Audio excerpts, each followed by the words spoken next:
Rod Dixon, Lorraine Moller. We've had our only Kenyan who's a New Zealand football player, but also a Manchester United player. We've had Hamish Carter.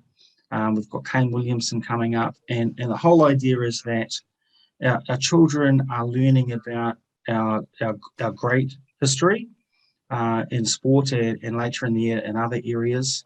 But they're also learning about what it is to have a role model, to have people to look up to, and to be aspirational through that. So I said, Bryan, that we're going to do things a bit differently, and that you know, you have been a remarkable person in my life, someone to follow. And so I'm going to put some things up because we video this. So it's going to be Sir Bryan Williams. This is our life. It's probably going to be about a lot of things that you didn't know that you did, or the influence that you didn't know that you had. So I guess from the beginning, so I was born in 1966, and I have to admit that I was only 3.5 in 1970 when you went to South Africa, and I didn't know too much about it at that stage, to be fair. But were you born in New Zealand, and what was growing up in Ponsonby like in the 1960s? Well, firstly, Elwyn, thank you very much for the introduction. Kia ora, talofa lava, maluelele, kia rana. Good afternoon, children. Yeah, I'm Bryan Williams, and I was born. My folks were living in Ponsonby in Auckland when I was born. I was born in 1950. So if you do your maths, you'll realise that I'm at least 71 years old. So that's a long time ago. I was brought up in Ponsonby, and I went to Richmond Road Primary School, and then I went to Mount Albert Grammar School, and then on to Auckland University. I had 2 brothers and a sister. My dad was born in Samoa, and my mum was born in Rarotonga. So brought up in a Pacific family household. I played for the Ponsonby Rugby Club right from the age of 10. I actually, prior to that, I played rugby league for 4 or 5 years. And then my 2 brothers, who were rugby players, convinced me to go and play rugby for the Ponsonby Rugby Club. And I guess I've never regretted that decision. I've been a member of the Ponsonby Rugby Club now for something like since 1960, so 62 years. Wow. So it's been a great love affair, really, with the Ponsonby Rugby Club, and I've got lots of friends. I've had lots of wonderful experiences from Ponsonby, and of course I was then able to go on and play for Auckland Colts, and then Auckland, and then eventually I played for the All Blacks in 1970. Elwyn, you mentioned that. You were 3.5 years old. Well, I was 19 years old at that stage, so I was pretty young. Thing about that particular tour, it was to South Africa, and prior to 1970, no players of coloured blood had been selected for All Black teams to play in South Africa, because back then South Africa had this awful political system of apartheid, and apartheid was separation of the races. They actually kept the black people and the coloured people separated from the white people and other races, and there was lots of awful discrimination that went on in South Africa back in those days. So I was one of 4 players. There were 3 Maori boys and myself, were part Samoan and Rarotongan, and being selected for that All Black team in 1970. And that obviously presented me with quite a few challenges. Cool. Maybe so we heard everything, but just sit probably a little closer to the mic so we don't miss out anything. So I didn't know much about sport as a child, but in 1974, my uncle asked me to pop around after school, and we sat down and we watched a boxing fight. And I can remember actually watching the boxing fight from behind the couch because I was terrified that this man George Foreman was going to destroy this then Muhammad Ali. And it was the first experience they had at sport. Were people like that someone that you also looked up to? Oh, absolutely. Muhammad Ali was an absolute hero, and I remember watching his first fight against Sonny Liston. Right. I think it took place in 1960 or 1961. Sonny Liston was a mean bear of a man and was expected to destroy Cassius Clay, as he was known then, Cassius Clay, and then he became Muhammad Ali. But what happened was quite the opposite. Cassius Clay got a big punch in, and Sonny Liston went down, and before we knew it, Cassius Clay, then to become Muhammad Ali, became the heavyweight champion of the world. So he was certainly one of my heroes, and I had so many heroes back in those days, particularly All Blacks and Kiwi players, rugby league players. People like Colin Meads and Wilson Winneray, John Graham, so many others, Cal Tremaine. They were great All Blacks of the 1960s, and they became my heroes. And believe it or not, I ended up playing alongside one or two of them when I finally grew up a bit. Well, the next time my uncle invited me around was actually a Saturday in 1975. And by that stage, I'd sort of read a bit about you, and you said that you were good in South Africa because the grounds were firm and hard, and you could step and run and charge. And then you had to turn up against Scotland, and I'll never forget it. Probably at least a third of the ground was absolutely underwater. And again, I think I actually sat on the couch this time rather than hiding behind it. But you scored 2 tries that I just think are still 2 of the most incredible tries I've seen, where a normal person would have just given up in both circumstances. Yeah, well, it was an interesting day, as you say. The rain just came down in bucket loads and rained all night before the game. And of course, I think the Scottish team probably felt that the game should be cancelled. That Eden Park was underwater and the drainage wasn't very good back in those days. So we virtually played in Lake Eden Park. Yeah, the game went well for me, I must confess. And as you say, I managed to score a couple of tries that helped tip the balance in the All Blacks' favour. We won quite comfortably that day, and so that day certainly sticks in the mind. My father had gone to the ground with some mates, and when he saw how wet it was, he decided to give his tickets away and go home and watch the game on television. So that's how wet it was. Well, the following Monday, I took the 50 cents I had saved up, and I went to a secondhand store in Thames where I was living at the time, and I bought a pair of plastic boots.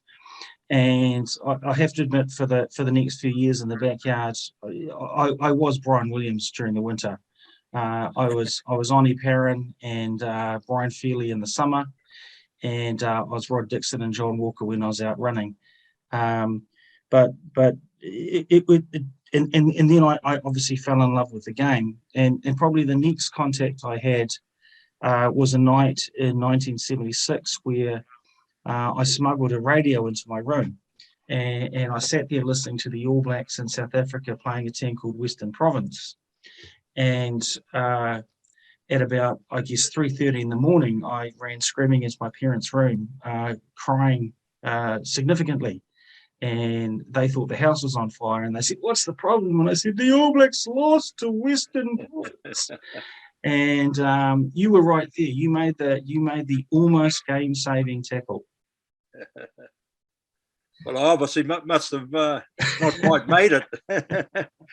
No, but those tours, 1970 and 1976 were marvelous tours. We used to tour away for about 3.5 months at a time, and that's a long time. The players nowadays don't tour anywhere near that length of time. So, and back in those days, we used to play twice a week.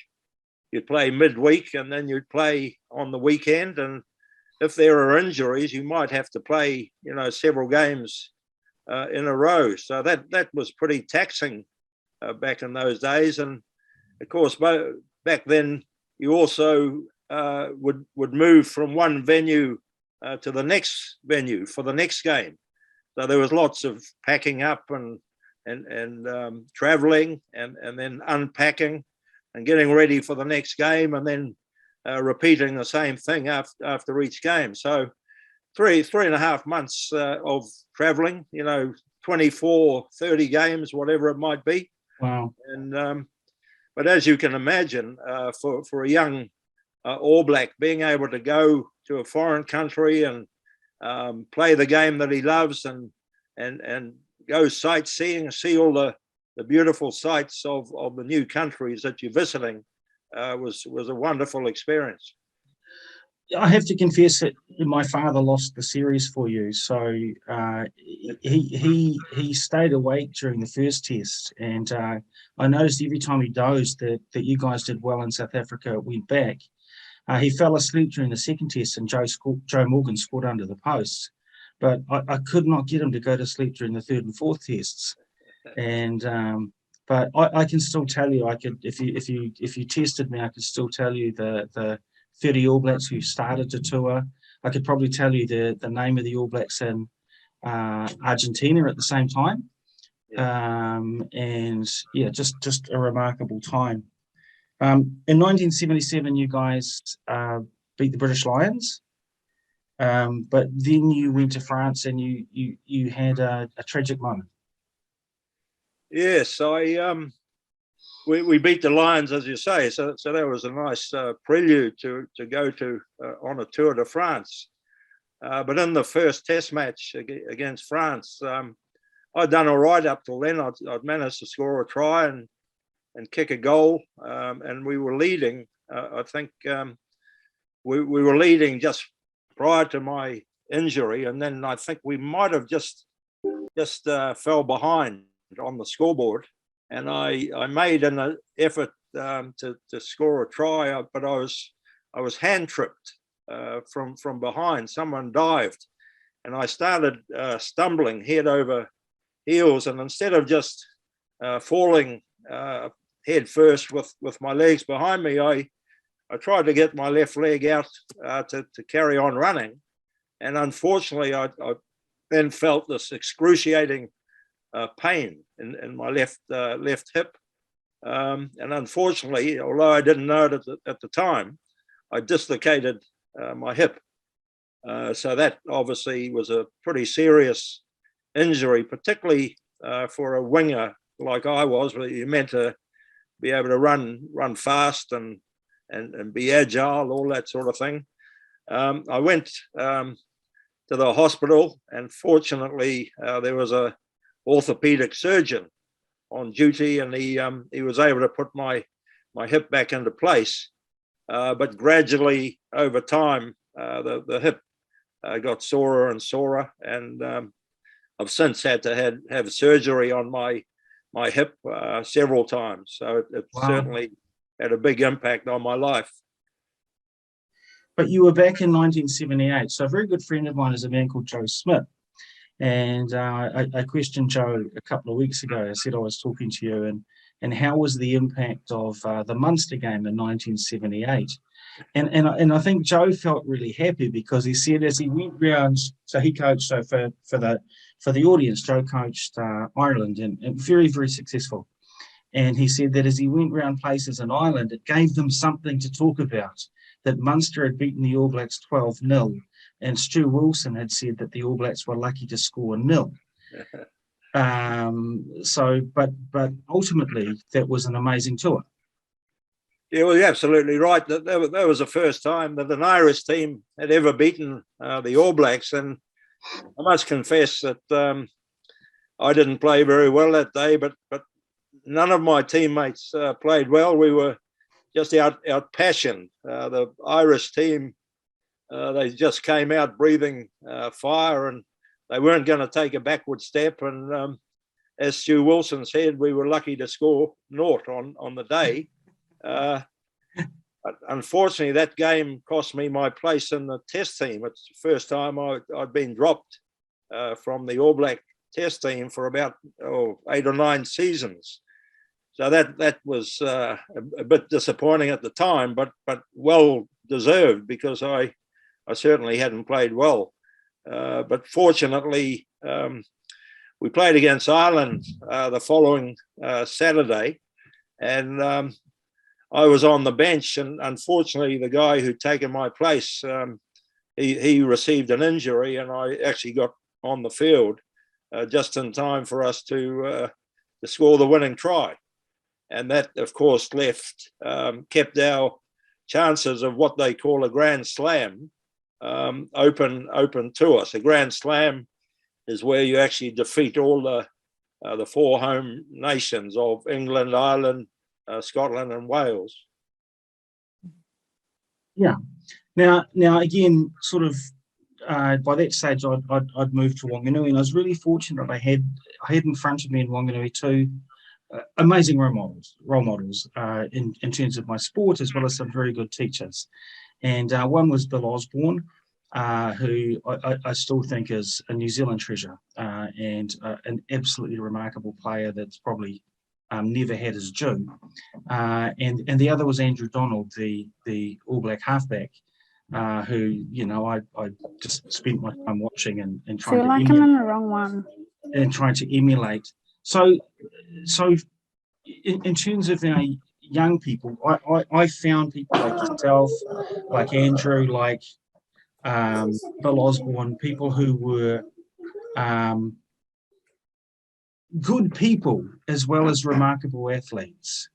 So in terms of that, who would you point to today that our young people can look up to? It was very interesting you mentioned Bill Osborne, because at the moment Bill Osborne is the president of the New Zealand Rugby Union. Right. I'm not sure if people are aware of that at the moment, but so Bill was a great teammate of mine, and I must say that after Bill's rugby career was over, he embarked on a course of study and became a very successful businessman, and that just illustrates the fact that if people set their mind to achieving things off the field of play as well, then they can really achieve. But there were so many role models. I mentioned earlier on people like Colin Meads and Bryan Lahore. They were great All Blacks of the 1960s as I was growing up, and you too, for that matter, Elwyn.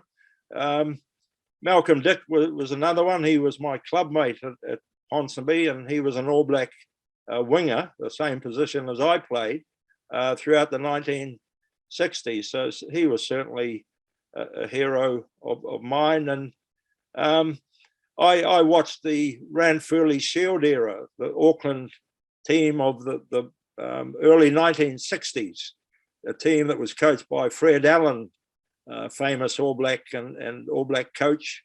That team set a record, the number of defences of the Ranfurly Shield back then. And so I grew up idolising those particular players. And by the end of the 1960s, I was actually playing alongside one or two of the players who'd been in that great Auckland team, Malcolm Dick and Mac Hirawini. I played alongside those guys before they retired. So that was pretty special. Well, probably unbeknown to you, in 1987, we touched base again. So that says you and Morris Trapp had taken over the Auckland team. And I was very fortunate to be a part of a team, the Wanganui Union, that had a centenary year. And so we got to come to Eden Park and play against a team that had 13 All Blacks, most of them not very good looking, very aggressive, people like Fitzpatrick and Brooke. And, again, I can sort of name the team. Now, we were only down by 50 points with 5 minutes to go, so I thought we were still in it.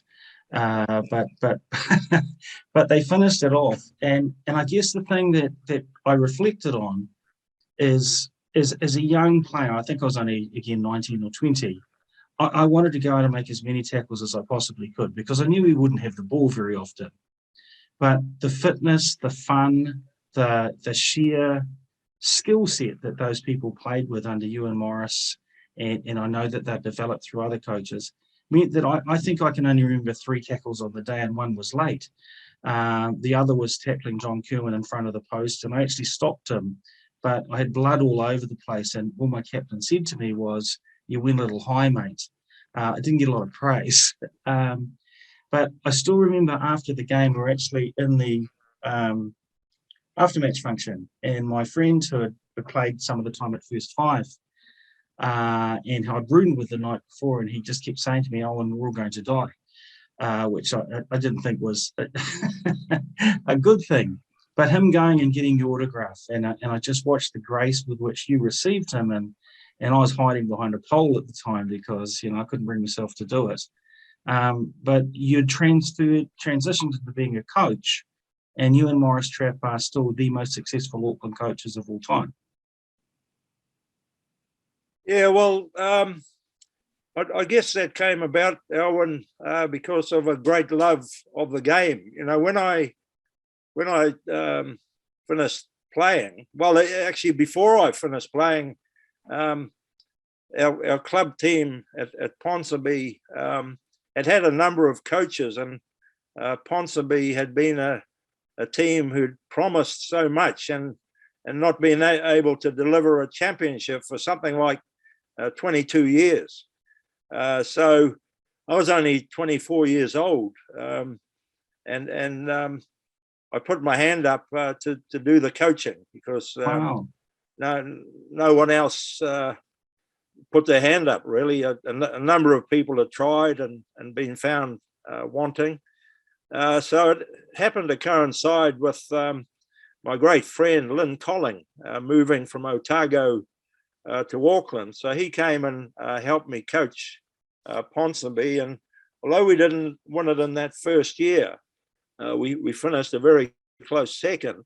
We won it in the second year, and then we won it quite often thereafter. So just learning how to coach, learning about man management, learning how to motivate people, learning how to delegate, and try and get young people to become leaders themselves. And we were in a situation where both of us were still playing for the Auckland team. I was still playing for the All Blacks.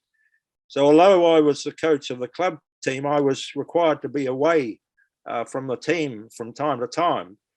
And it meant that we had to delegate. We had to ask other people to step up and lead the team and give talks about what needed to happen. And they really had to think about the way that the game gets played. And what we discovered from all that was that suddenly the team started to really gel. It started to fire because we had everyone thinking way more about the game and how it needed to be played. And as I say, that was part of our philosophy that when you empower your players, you empower your people to become leaders, they really step up and grab it with both hands. So instead of just ending up with one leader or two, you end up with a team of leaders, and they're all helping each other out. So and that became a very successful formula. Became a successful formula for Morris and I to go on and coach the Auckland team. We took over from John Hart, who'd done a great job prior to us, and then we were able to hand over that Auckland team to Sir Graham Henry, and so Auckland had this wonderful era of success. We talking about the Ranfurly Shield during that period. We defended the Ranfurly Shield 61 times. Now, I mentioned that record earlier of Fred Allen's team. That was 26 defences. We defended it 61 times. So you can imagine it was just a wonderful era. And that group of players that you mentioned, you know, the Foxes and the Kerwins and the Fitzpatricks and the Brooks and the Wettons and Michael Jones and Joe Stanley, John Kerwin, you name it. It was just a fantastic team. It's still an amazing privilege to have thought that I was on the same field, you know, for a period of time. You're such a gentleman. In 1994, I think it was 93 or 94, Max Hyman from Tauranga Boys managed to arrange you to come and take a coaching session with the first 15 I was coaching. And it was an amazing session, but the thing that really struck me was one of our boys failed to pay attention for about 12 seconds. And he'll never forget it, because in the nicest possible terms, you informed them that he could either pay attention or go somewhere else a long way away. And I just saw, I guess, a sign that sometimes to achieve things, there's a degree of toughness and resilience as well. And our children, in terms of the education they're doing, you know, we make the work quite hard. So to achieve that success, how does a gentleman also generate determination? Yeah, well, you're absolutely right. You've got to set some standards and maintain those standards. And I guess you need to have people buy in to what you're trying to achieve, and that requires you know, good communication, good dialogue, taking people along for the journey with you. Back when I was growing up, discipline was very much a do it my way or else. And back when I was growing up, they used to have what they call capital punishment. You know, we used to get not capital. used to get the strap and the cane at school if you were naughty. And I must say, you soon learnt not to do things wrong, but eventually that became taboo. You're not allowed to hit anyone, and rightly so. I mean, there's got to be a better way of disciplining people. And as I say, communication, dialogue, let people know what the boundaries are, and expect them to live up to those boundaries. And if they don't comply, then there will be some repercussions, some consequences. So you had also studied, and I guess that's something that's of really high interest to me, that as well as being a remarkable sports person, a family person, you must have had a huge impact on your community, because I mean, I've coached people like Aliota from Wainesapolo, who also was a very good rugby player, but became a lawyer. And so how did you do both? Well, let me tell you firstly that I played in what they call the amateur era. Yeah. So it meant that you were playing the game for fun. You weren't getting paid for playing rugby. And so as a result of that, you needed to make sure that there was something that you were perhaps studying for, or an apprenticeship, or working towards, so that you could earn a living outside rugby. So it meant that during my time playing rugby, I also studied. When I left Mount Albert Grammar School, I wasn't sure what I was going to do. And one of my friends, Bernie Allen, he's still a great friend of mine today. Yeah. I asked him what he was going to do, and he said, well, I'm going to do a law degree. I'm going to do law. And I didn't know what that entailed. There was no background of that sort of thing in my family. But I decided to take it on. Unfortunately, in my first year, I really struggled with the situation and failed to pass any exams. And I remember the dean of the law faculty at the beginning of the next year, he got me into his office and he said, Mr. Williams, he said, they tell me you're a bit of a rugby player. He said, but listen, son, he said, you're going to have to shape up, or you're going to have to ship out. In other words, I had to really knuckle down and start doing my study. It was really a matter of getting time management, organising my time so I could still play my rugby and do my training, but make enough time to do my study as well. And once I sorted all that out, I was then able to start passing my exams. I ended up sitting quite a few of my exams when I was on tour, particularly in 1972, 73.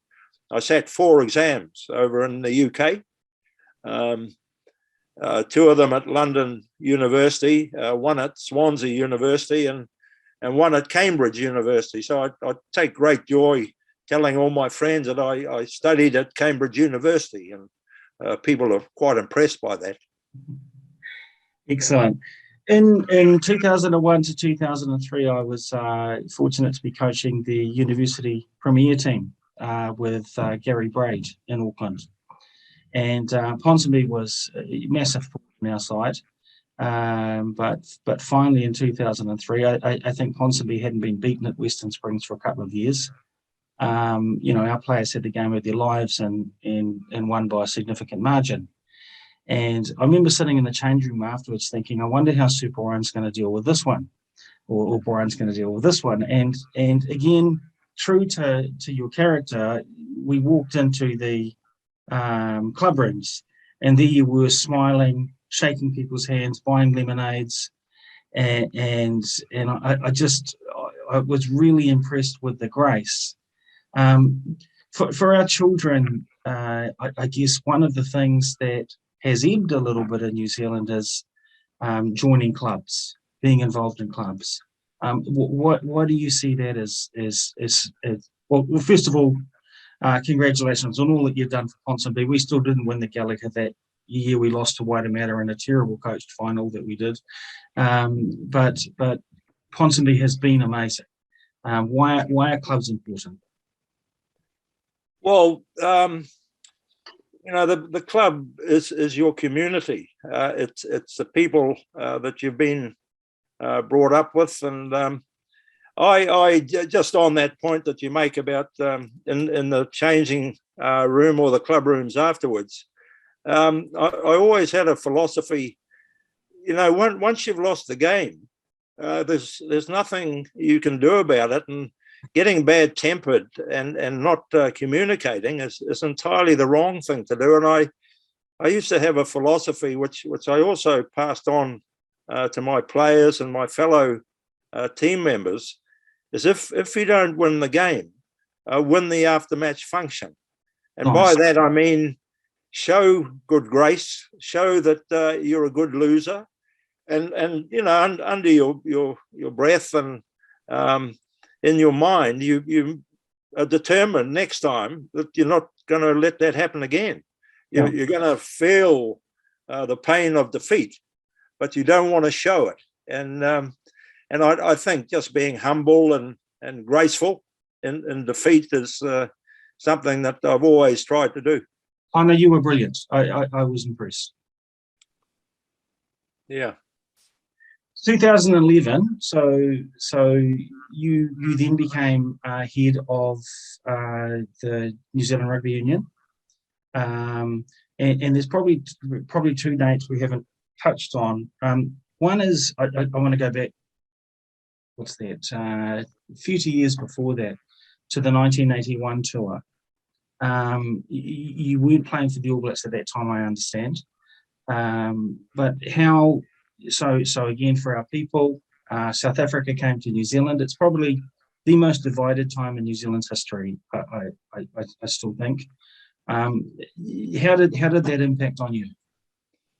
Well, it happened to coincide with a book having been written on my career by the rugby writer Bob Howard, and we decided, rightly or wrongly, that we were going to market the book in all the games where the Springboks were playing, and it meant that I was in, bookshops downtown the days before the game, and I must say that with all the protest and what have you, there were lots of people who came in and directed a lot of abuse at me as if I was a racist and I supported apartheid and all that sort of thing. There was nothing further from the truth. Of course, I didn't support apartheid, and how could I?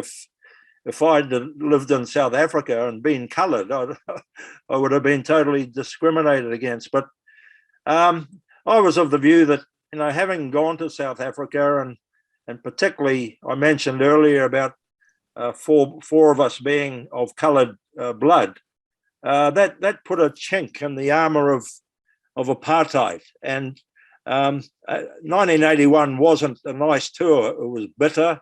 It was lots of protest, people fighting in the streets. It certainly was something that we never ever want to see in this country again. But it then led on to Nelson Mandela ultimately becoming the president of South Africa and being released from prison. And then we've seen the overthrow of the apartheid system in South Africa. So I like to think that we played our part by going to South Africa, particularly as coloured players. And the protest movement certainly did its part to I guess naively, I used to think that you should try and keep politics out of sport. Sport is a beautiful thing. It does bring people together, but I guess it's a bit naive to carry that right through. So 2011 must have been an amazing triumph for you, where New Zealand won the Rugby World Cup, albeit at the end by a very slim margin. But it must have been an extremely exciting time. Yeah, it was, Alan, and I had the great privilege of being appointed president of the New Zealand Rugby Union, and that meant, I perhaps I got the best seat in the house at all the test matches, and I got to give lots of speeches and shake hands with the players, all that sort of thing. As you say, Sir Graham Henry said in the final, they absolutely slaughtered the French, 8 points to 7. And it was a very tense final quarter of an hour, I must say, at Eden Park. The whole ground was silent, really.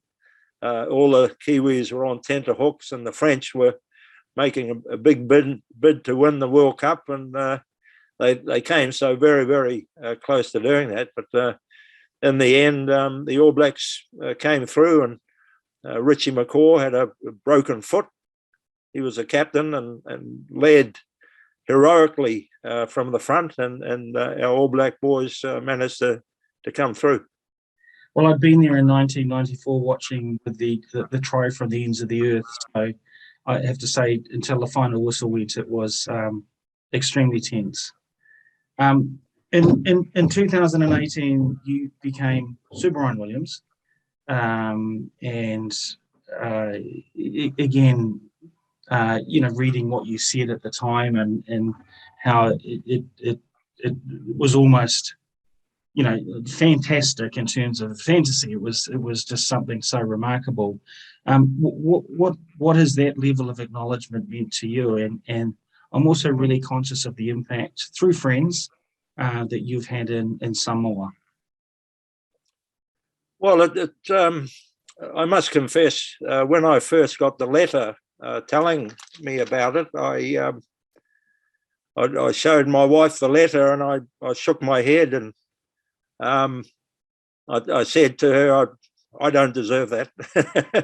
I don't deserve that. I don't think I can accept it. And but then as time went by, I put the letter aside for maybe a week or so, and I was sort of chewing over things in my mind, but became very clear that it wasn't just an accolade to me personally.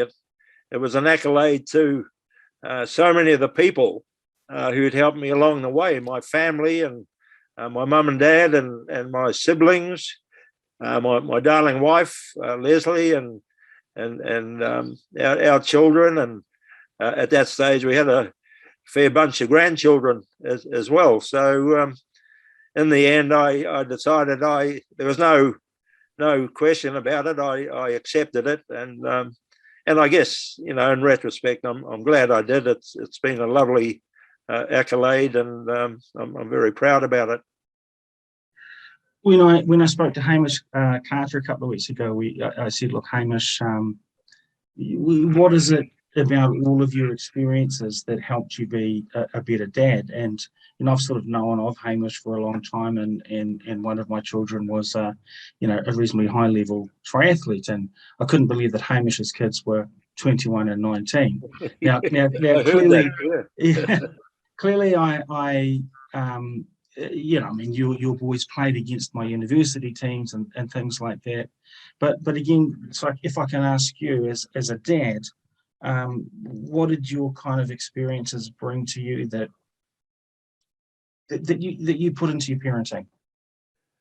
Well, I guess initially you're probably a bit hard on your kids. You're trying to show them what to do and tell them what to do. And I remember in the early days, the kids would play, the boys would play, and I'd start offering advice, and my wife Leslie would say, "Shh, keep quiet. They don't want to hear you." Yeah.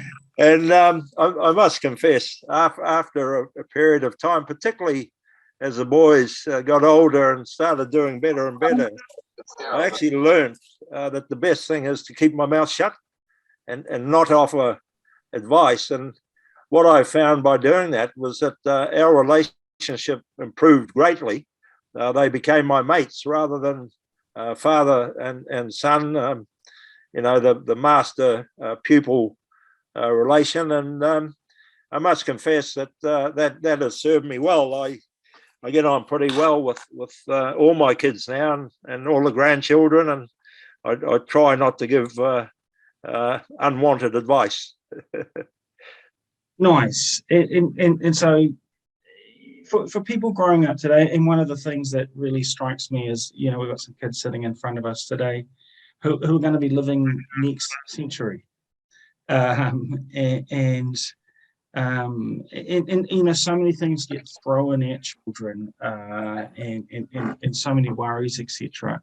And it seems a more complex time to grow up. What would you say to our let's say a 10-year-old today?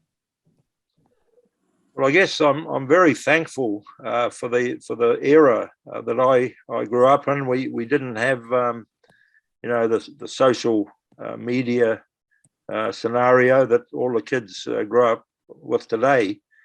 Having said that, I mean, the internet and Google, all that sort of thing, the amount of information that you're able to derive off the internet is fantastic, but it also imposes lots of pressures on young people. So I guess my advice would be to try and make the most of the opportunities that are given to you, particularly when you go to school, the educational opportunities that you're given while you're at school, and try and just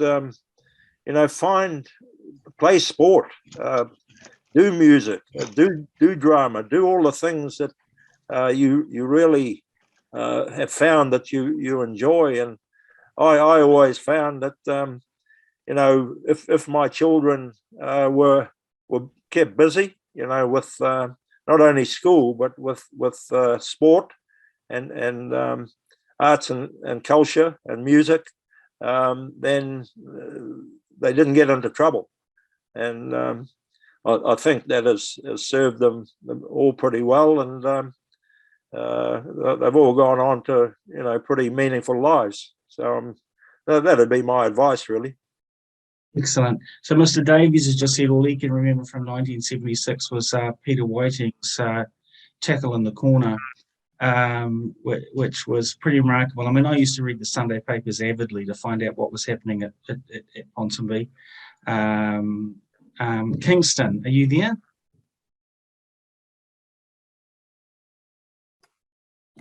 You had a couple of questions. Do you want to ask one or two of them?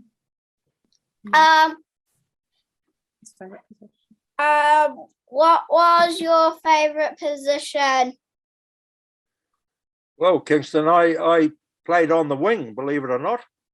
I was quite a fast runner when I was at school, and I used to do a lot of sprinting at the Ponsonby Athletic Club and then at Mount Albert Grammar School. So I became quite a fast runner. So when I played rugby, it was virtually a case of, all right, you go out on the wing and we'll just pass you the ball, and when you get it, you run as fast as you can, and that's what I did. But I also learned how to sidestep a bit.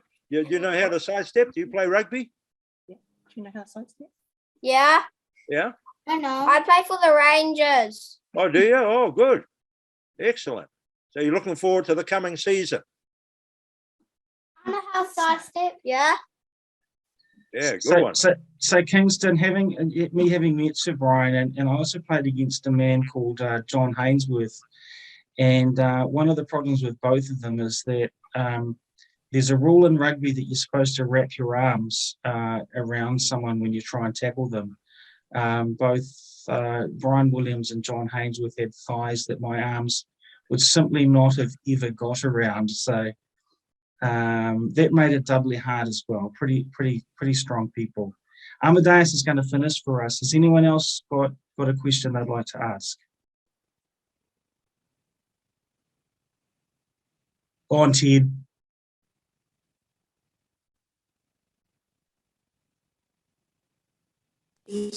Okay. Okay, Amadeus, you're up, man. Now, I'm sorry, Bryan, about the. I think it's a Pakuranga top he's got on there. I mean, yes, he has got a Pakuranga. Yeah, no, I tried to tell him that wasn't appropriate. That's all right, mate. Good boy. Okay, Amadeus, you're up, man. Unmute. Oh, yeah. Thank you very much for that, Sir Williams. Could I please ask if you could all kindly unmute yourselves and please give a huge round of applause for me? Thank you. Oops, my sincere apologies. Please, a huge round of applause for Sir Bryan Williams.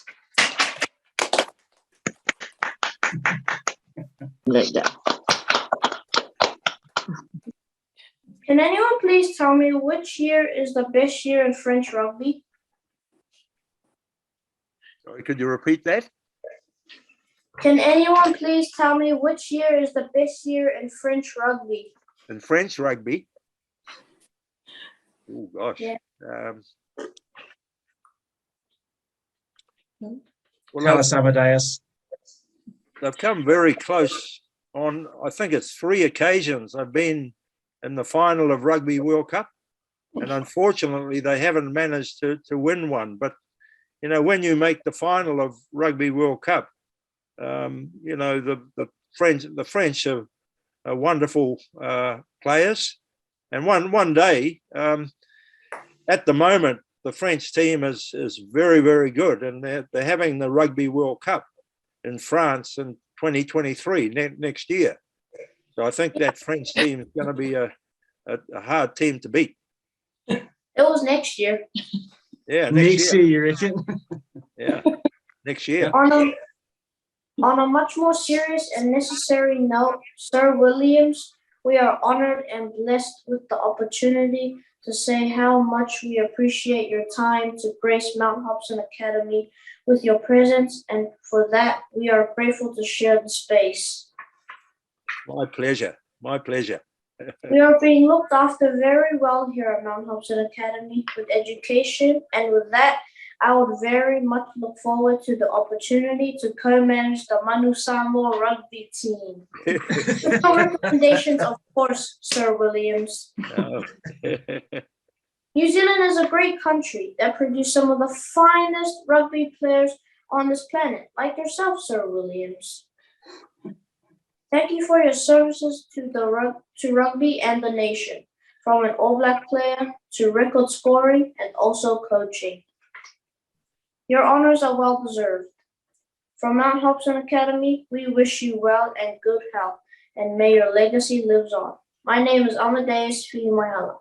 Pawhetai te lava e manuia soifua. Thank you. Yeah, I love it. I love it. So again, thank you so much. We really appreciate it. I hope you don't mind us putting it up on our sites. Not at all. And you know, I want to just say that you have been a remarkable role model to me, and role modeling and mentoring is important. So I was very lucky in my teaching career to begin with Graham Young and Max Hyman as people that I continue to have a strong friendship with and look up to. And I would say without people like them and yourself and others that have been of influence, you know, life is much more difficult. So you are greatly appreciated. Thank you very much, Elwyn, and thank you for what you're doing for all the young people. Talking about Graham Young and Max Hyman, they're great friends of mine also, and I've known them now for some 40 odd years. So when you have friendships like that, it's just wonderful. Yeah, I know they're very good people. So thank you so much, and thank you people for tuning in. And I know there's a lot more will as we share it through our group. So all the best, and I'm glad you recovered from COVID. And you know, just greatly appreciated. Thank you very much, everyone. Thank you. Bye-bye. Bye. Bye.